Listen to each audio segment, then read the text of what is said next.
ചോട്ടാ മുംബൈ ഇപ്പൊ ഭയങ്കരമായിട്ട് ആളുകൾ സെലിബ്രേറ്റ് ചെയ്യുന്നുണ്ട്. അപ്പൊ ചോട്ടാ മുംബൈയുടെ ഒരു സ്പേസ് എന്ന് വെച്ചാൽ അതിനകത്ത് കഥയില്ല, ഇൻസിഡൻസ് മാത്രമേ ഉള്ളൂ. ഇതുപോലത്തെ ഒരു സാധനം തന്നെ ലവ് ആക്ഷൻ ഡ്രാമ, കഥയില്ല, ഇൻസിഡൻസ് ആണ് പ്രധാനമായിട്ടുള്ള കാര്യം.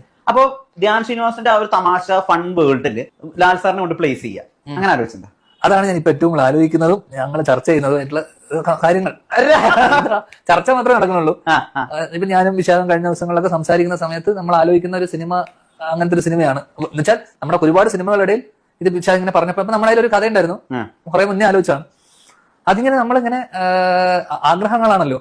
അപ്പം ആർക്കാണ് ലാൽ സാറിനെ വെച്ചിട്ട് മമ്മൂക്കിനെ വെച്ചിട്ട് സിനിമ ചെയ്യാൻ ആഗ്രഹമില്ലാത്ത? അപ്പൊ എന്റെ ആഗ്രഹം ഈ പറഞ്ഞ പോലെ നമ്മള് ത്രില്ലറിൽ ലാൽ സാർ ഇപ്പം എമ്പുരാൻ വരുന്നു, തുടരും വരുന്നു.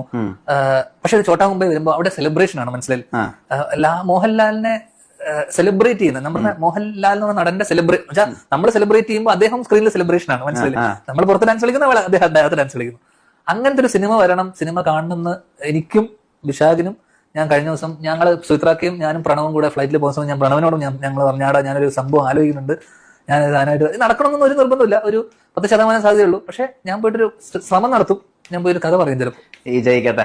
അല്ല ഇപ്പോഴാണെന്ന് ഒന്നുമില്ല, മൊത്തം ഗ്രാഫിക്സ് അപ്പൊ വിശാഖ് എന്നോട് ഇങ്ങനെ പറഞ്ഞു. അപ്പൊ ഇത് ചോദിച്ചോണ്ട് ഞാൻ പറഞ്ഞു. അപ്പൊ അങ്ങനെയുള്ള കഥകൾ അല്ലെങ്കിൽ പ്രത്യേകിച്ച് ഞങ്ങളുടെ കൈൻഡ് ഓഫ് നമ്മുടെ എന്റെ ടൈപ്പ് ഓഫ് ഒരു വേൾഡ്, ഹ്യൂമർ വേൾഡ് അല്ലെങ്കിൽ അങ്ങനെ ഒരു സ്ഥലത്ത് പുള്ളിനെ വിത്ത്